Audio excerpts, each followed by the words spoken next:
Hey Run Junkies, many of us do our best to get those miles in day after day and week after week. And the longer the target race, the more miles we put in. And as a result, the more stress we put on getting those miles in, or just stress about getting the miles in. Am I right? However, training for a long distance race isn't just about the miles. And often we tend to forget, or at least push aside, the other ways in which we might benefit our running. So today we are going to talk about cross training, why it's important for us as runners, and how to get it done.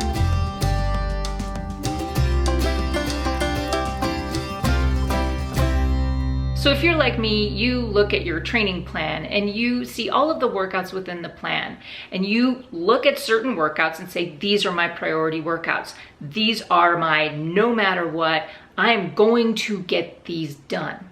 Now for many of us, because we're runners, we tend to put those runs first. After all, runners run, right? And you know, maybe if we get to it, if we have time, we can squeeze in the foam rolling and the stretching and all of that.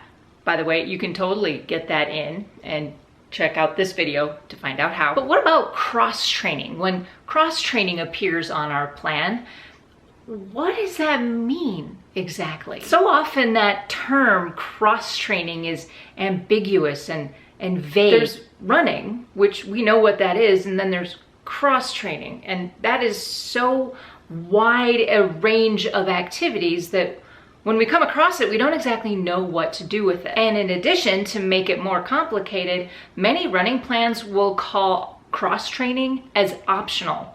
And as far as I'm concerned, cross training kind of isn't optional. We just need to know what it is and how it fits into a training plan. My personal take on cross training is it is just as important as running, but we don't have to overdo it in cross training. So first, let's define what cross training is. What exactly, let's unpack this ambiguous term for workouts that aren't running that might benefit you as a runner. We can put cross training into 2, maybe even 3 different camps.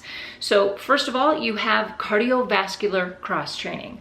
Then you might have flexibility training. Then you might have strength training. So let's go through each one of these and the benefits and what they might do for you. Cardio cross training for runners might include things like cycling, swimming, aqua jogging, walking, rowing, maybe even inline or ice skating, and cross-country skiing if you have access to that. These cardio options are a great substitute for your actual runs, especially if you're feeling like you're stuck in a rut, you need to mix things up a little bit. Maybe you're dealing with a little bit of a niggling injury and you want to keep up your cardiovascular fitness without putting the impact on your body that running does. The second category I mentioned is the flexibility category, so think yoga and Pilates, and a lot of ways that you can do low impact exercises while still building strength and flexibility.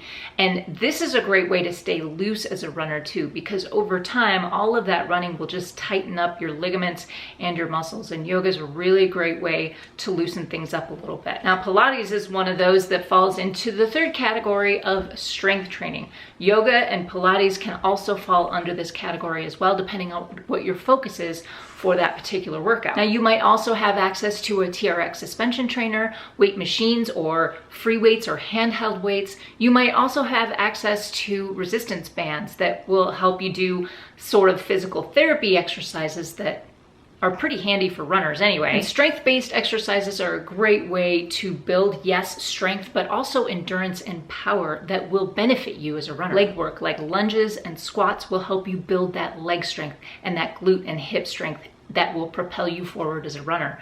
Core exercises will give you the platform, the foundation from which your entire running form rests.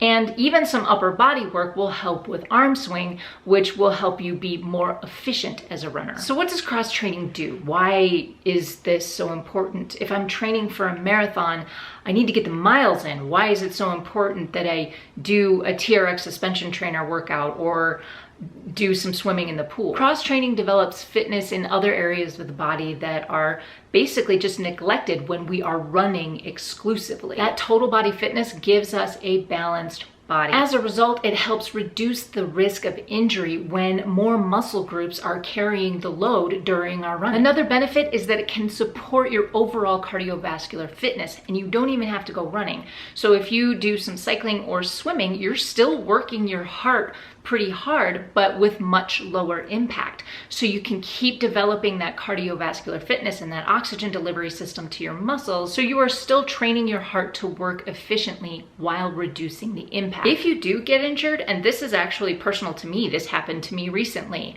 that you can start cross-training and keep your fitness up while you are recovering and rehabbing that injury. If you followed my journey to triathlon, I was actually rehabbing from runner's knee, and I did that through swimming, cycling, and running. Lastly, another benefit that maybe we don't often think about is that sometimes we just need the mental break from running. Miles can get tedious and long and boring, especially when we are training for those longer distances.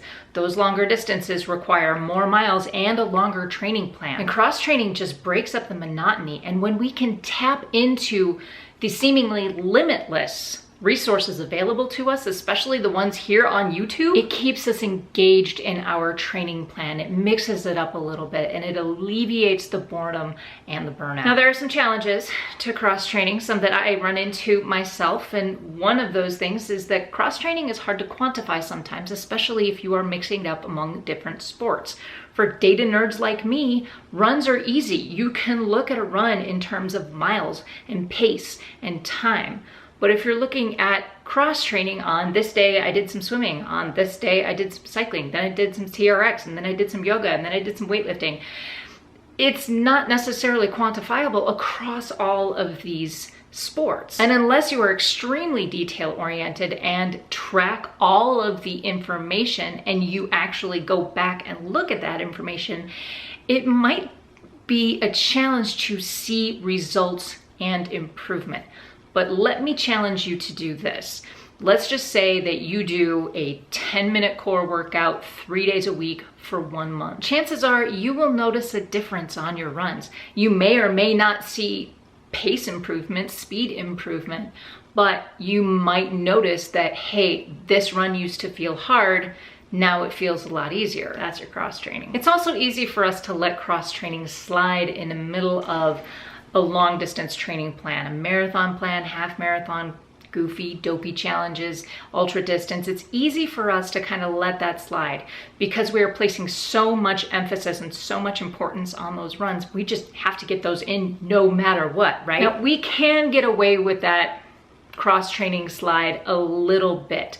If you are feeling fatigued and overworked, take the rest day. However, if you can avoid doing that and actually get some light active recovery in, some walking, some easy yoga, it's still better than nothing. And I would challenge you to look at cross training and redefine it and repackage it, something different than a 45 to 60 minute all out sweat session, and just something as kind of an add-on into the rest of your training plan. You tack it on to something you're already doing.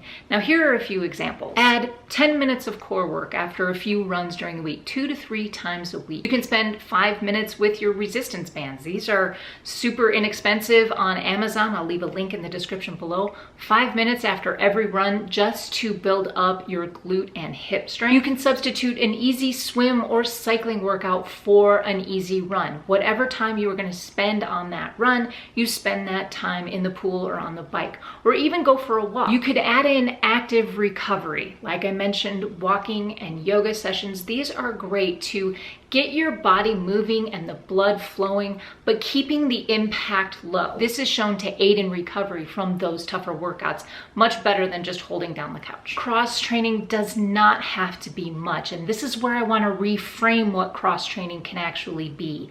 Low intensity, low impact, strength training, all of those things that will help boost your running form. Develop the cardiovascular fitness without overdoing it. Develop the strength to just keep you stronger as a runner. this is what cross training really can be. Because the possibilities are so wide ranging, we can make cross training fit within our lifestyle and our schedule. Sometimes we just have to think out of the box to do so. So for example, if you like visiting a fitness center or a gym, you have a membership, this is a great way to do a lot of different types of cross training because they probably have amenities that you don't normally have access to within your home.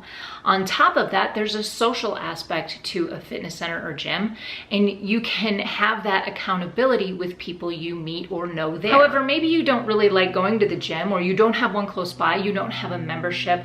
You can still work out at home with no equipment if you need. You can search online for workouts that might provide a fun challenge and not lift a dumbbell. A lot of body weight exercises are still pretty dang challenging. Burpees. One word, burpees. And with that, there is one more point that could go either way. You can look at your training plan and say, you know what? I don't have to repeat a single cross training session at all. I can do a brand new cross training session every time I do cross training throughout my training plan. Yeah, you have that many options. On the flip side, if you're like me, you are completely paralyzed by those options. Now, in the description below, I have left links to some of my favorite channels that offer cross-training for runners and specifically some of my favorite videos, so you might start there. Now, one more question that we do need to answer is how often, how long should these cross-training sessions be? Well, let's start with your fitness level. We don't want to overdo it. You can probably get away with 2 to 3 active recovery or easy type cross-training sessions. I personally like to do 30 to 45 minutes, 2 to 3 days a week. But you can also sprinkle in some shorter workouts. Like I said, the resistance bands are great to do right after your run for 5 minutes. You add that in throughout your training plan and you're almost not even noticing how much cross training you're getting in. Small doses sprinkled throughout the week can actually have huge benefits later on down the line. My recommendation is 1 hour a week, maybe 2 hours a week if you have that kind of time, and keep it low intensity and low impact. You want to save your energy for your runs. The bottom line is that cross training is really very important to our weekly running routine, but because it can be so ambiguous a term and vague, we don't really know what it means, and so we tend to skip it. It's just hard to make it a habit. So here is my suggestion. Build yourself a library. Start with the links I've left in the description below. A list. Make a list of some of your favorite workouts. It doesn't all have to be from the same thing. Make that list available to you so you can pull it out anytime you are stumped for what to do for your cross training session. And you can even build a YouTube playlist of all of your favorite cross training sessions, like this one right here. You can use this one to start. This one is mine. I built this. This is some of my favorite workouts, and it's just a playlist. So if you're like me, you look at your training plan. It's right here. That made no sense. I'm gonna start over on that one. Camera turned off and I wasn't ready for it. I wasn't paying attention. Guys, my question for you today is this. How much do you prioritize your cross training, or do you just kind of let it slide?